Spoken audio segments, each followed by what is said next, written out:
Assalamualaikum warahmatullahi wabarakatuh. Nama saya Muhammad Iqbal bin Muhammad Yusof dari Fakulti Sains dan Matematik, nombor matrik E20192025400. Hari ini saya akan membentangkan tugasan yang diberikan oleh Cik Turaya binti Zakaria selaku pensyarah bagi kursus asas keusahawan PKU 2013. So tugasan ia adalah berdasarkan tajuk idola. Idola saya memilih Muhammad Airi Azhar bin Abdul Rahman, atau nama glamournya iaitu Zoe Rahman. Boleh tengok isi kandungan, pengenalan, latar belakang, ciri-ciri keusahawanan, faktor kejayaan, anugerah dan iktibar kita boleh mengambil dari Zoe Rahman ini. Yang pertama adalah pengenalan.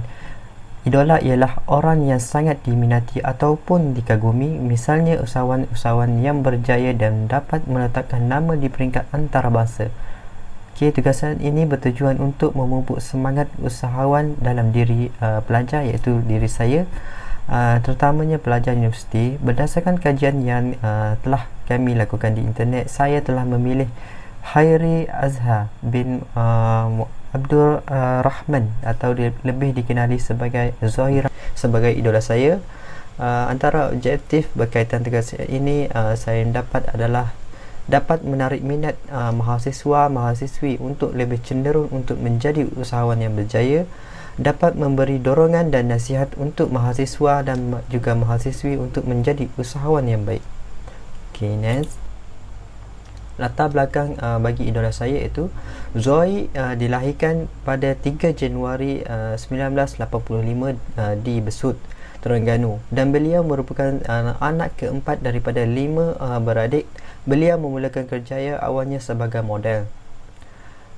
Zoe memulakan kerjayanya sebagai pengacaraan menerusi rancangan gerak-geri gasing yang bersiaran di Astro Ceria, manakala kerjaya lakonannya bermula pada 2007 menerusi drama sitcom Bong lakonan Ikhwan bekas penyampai Hot FM, kini penyampai Cool FM. Pada tahun 2010 Zoe berlakon bersama Datuk Farid Kamil dan juga Lisa Suryani dalam filem adaptasi novel karya Ahadiyat Akasha, Legenda Budak Setan, arahan Syarat Saran, yang merupakan filem pertama lakonannya.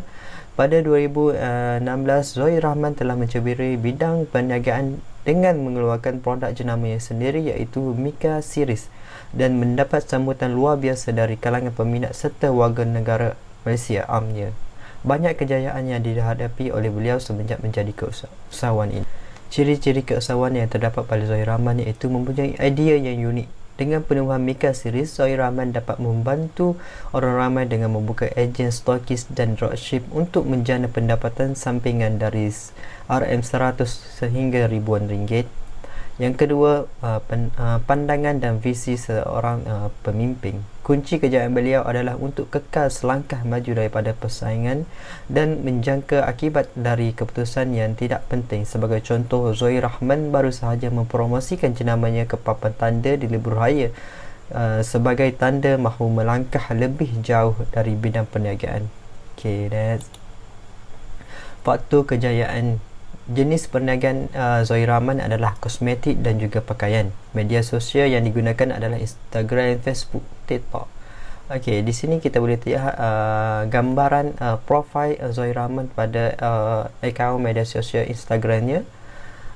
Mendapat 867,000 followers, hampir mencecah 1 million followers. Dengan mempunyai pengikut mencecah 1 juta orang, ini membolehkan jenama beliau melangkah jauh, bukan sahaja di Malaysia, malah telah berada di beberapa buah negara seperti jiran seperti Singapura dan juga Indonesia. Anugerah yang diperolehi oleh beliau banyak anugerah, tetapi saya listkan 2 sahaja. Yang pertama adalah top 100 top yang CEO pada tahun 2019, dan juga Most Admired Leaders di Asia Awards 2019 oleh Hera Global pada tahun 2019. Yang terakhir adalah iktibar yang kita dapat daripada Zoe Rahman.